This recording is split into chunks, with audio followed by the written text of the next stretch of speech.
Você, Ana Carolina Malta, você é torcedora ou jogadora? Sou jogadora.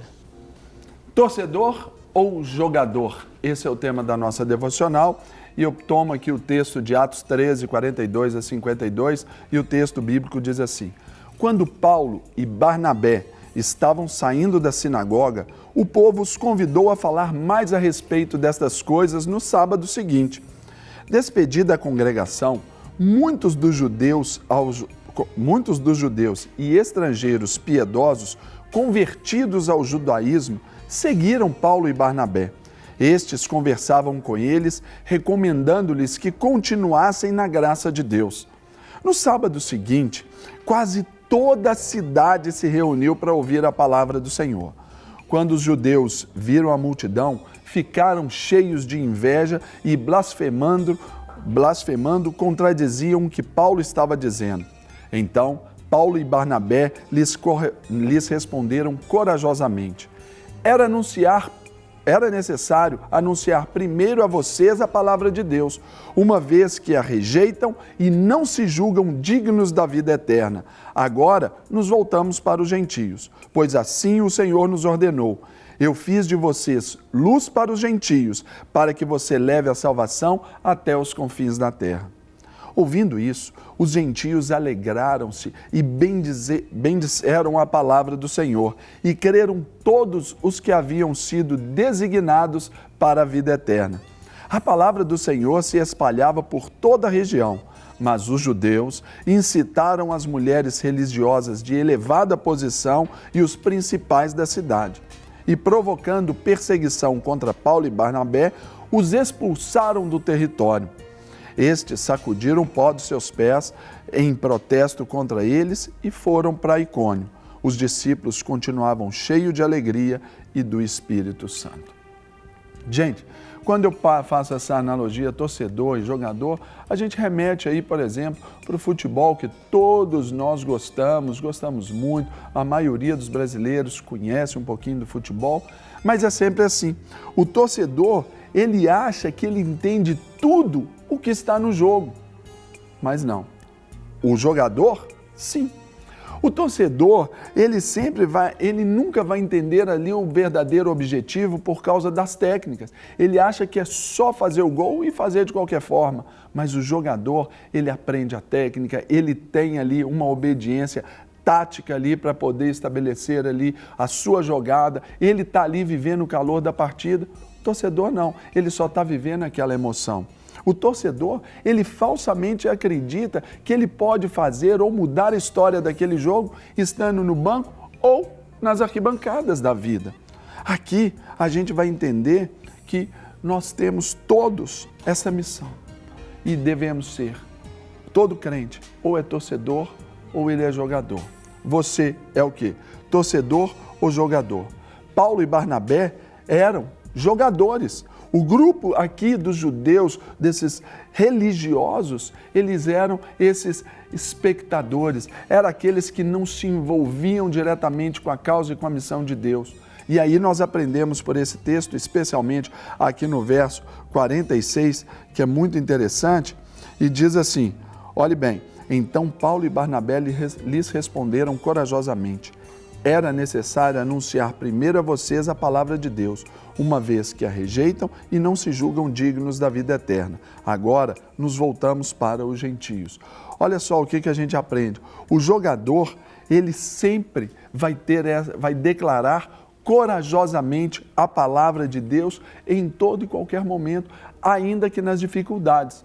Aqui nós estamos vendo um jogador que declarou a palavra de Deus ali pregando. Ele usou a palavra, mas nós precisamos declarar ousadamente a palavra de Deus, principalmente pelos nossos atos, pelas nossas ações, pelo nosso próprio comportamento.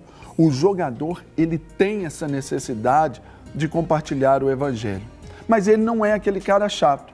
Ele sabe entender o jogo e entender muitas vezes como ele o fará, mas por isso que ele vai entender a necessidade, não a sua própria. Ele não vai pregar a sua palavra de Deus. Isso aí se chama hipocrisia. Era o que esses religiosos aqui da época, esses torcedores aqui da época, eles falavam. Eles achavam que podia falar, mandar os outros falarem o que eles falavam e não fazer o que eles faziam. Não é isso? Faça o que eu falo, mas não fale o que eu faço. É exatamente por aí dentro dessa situação. Por quê?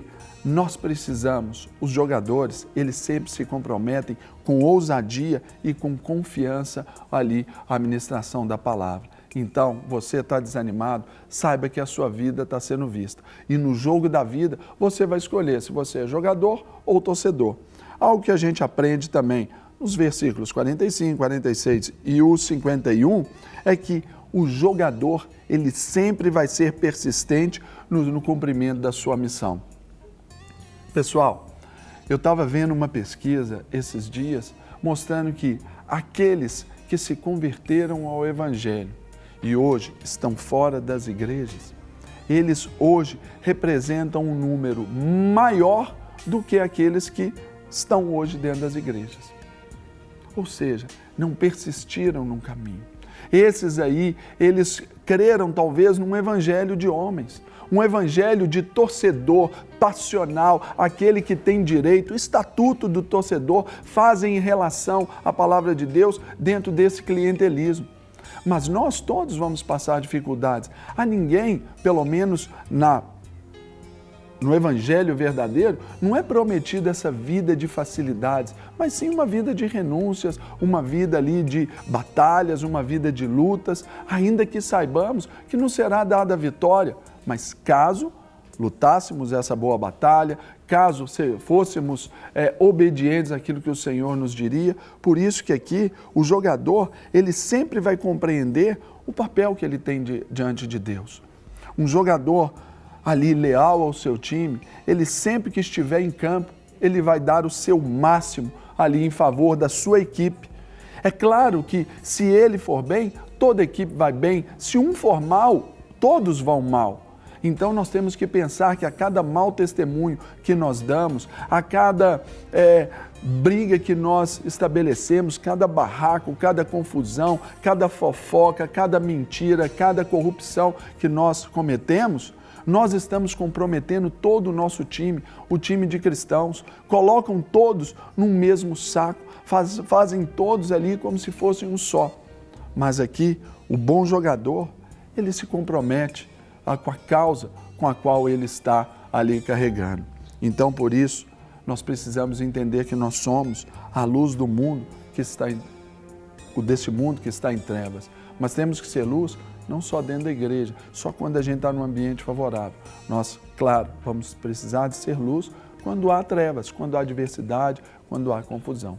Então, a pergunta de hoje para você é: torcedor ou jogador? O que você espera para hoje? Qual é o seu posicionamento? Você vai pedir essa camisa ou você vai ficar nas arquibancadas incitando, falando mal e enquanto outros tentando resolver? Então, Deus nos chama a essa boa batalha e esse é o tempo. Vamos orar? Deus, nós oramos agora em favor, ó Deus, do revestimento de cada homem, cada mulher que nos assista. Que sejam revestidos, sim. Hoje eu faço essa analogia, Deus, pedindo que vistam este uniforme, que a eles sejam dados, ó Deus, este uniforme para jogarem no time do Senhor, para, ó Deus, lutarem pela Tua causa, para ali representarem o Senhor onde estiverem, seja agora em família, entre amigos, mais tarde no trabalho, na escola, com a vizinhança. Eu não sei a rotina de todos, mas eu sei, ó Deus, que o Senhor nos estabeleceu para que fôssemos, ó Deus, a luz para esse mundo. Então, dá-nos essa oportunidade de sermos sal, de sermos luz para aqueles que estão à nossa volta. Alguns perdidos, porque em trevas estão. Alguns mortos, por isso que precisamos ali salgar, para trazer essa vida de novo, para fazer valer a pena. Por isso, então, eu abençoo cada um desses irmãos que hoje pensam em desistir aí do casamento, desistir talvez da esposa por causa de uma outra mulher, desistir do marido por causa de uma comodidade, desistir da família. Que seja sobre eles, ó Deus, esse espírito, ó Deus, de força, de vigor, de ânimo, renovado na sua história nesse dia para fazerem diferença. Eu abençoo a cada um deles para o louvor da tua glória, em nome de Jesus. Amém. Para receber todas as novidades do canal, inscreva-se e, se curtir o vídeo, clique em gostei. Aproveite para acompanhar a Rede Super nas redes sociais.